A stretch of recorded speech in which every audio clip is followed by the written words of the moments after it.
సంగారెడ్డి జిల్లా కంది మండలం కాశీపూర్లోని కస్తూర్బా గురుకుల పాఠశాలను జిల్లా కలెక్టర్ కాంతి వల్లూరి ఆకస్మికంగా తనిఖీ చేశారు. ఈ సందర్భంగా పాఠశాలలో విద్యార్థులకు టీచర్లు పాఠాలు ఎలా బోధిస్తున్నారని వివరాలు అడిగి తెలుసుకున్నారు.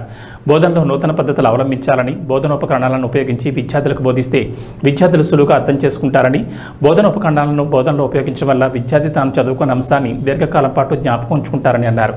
ఈ సందర్భంగా విద్యార్థులకు బోధించిన పాఠ్యాంశాల్లోని విషయాలను విద్యార్థులను అడిగి వారి మేధాశక్తిని పరిశీలించారు. పాఠశాలలో విద్యార్థులకు మెనూ ప్రకారం భోజనాలు పెడుతున్నారా లేదా అని విద్యార్థులను అడిగి తెలుసుకున్నారు. ఈ సందర్భంగా పాఠశాలలో స్టాక్ రిజిస్టర్ను కలెక్టర్ పరిశీలించారు. పాఠశాలలో ఏర్పాటు చేసిన డిజిటల్ తరగతి గదులను పరిశీలించారు. డిజిటల్ బోధన వల్ల విద్యార్థులకు తక్కువ సమయంలో ఎక్కువ విషయాలు విద్యార్థులు నేర్చుకుంటారన్నారు. దృశ్య శ్రవణ పద్ధతిలో ఉపాధ్యాయులకు సులువుగా బోధించే వీలు కలుగుతుందన్నారు. పాఠశాల పరిసరాలు పరిశుభ్రంగా ఉండేలా చూడాలని సిబ్బందిని ఆదేశించారు. విద్యార్థుల ఆరోగ్యం విషయంలో తగిన జాగ్రత్తలు తీసుకోవాలని సిబ్బందికి సూచించారు.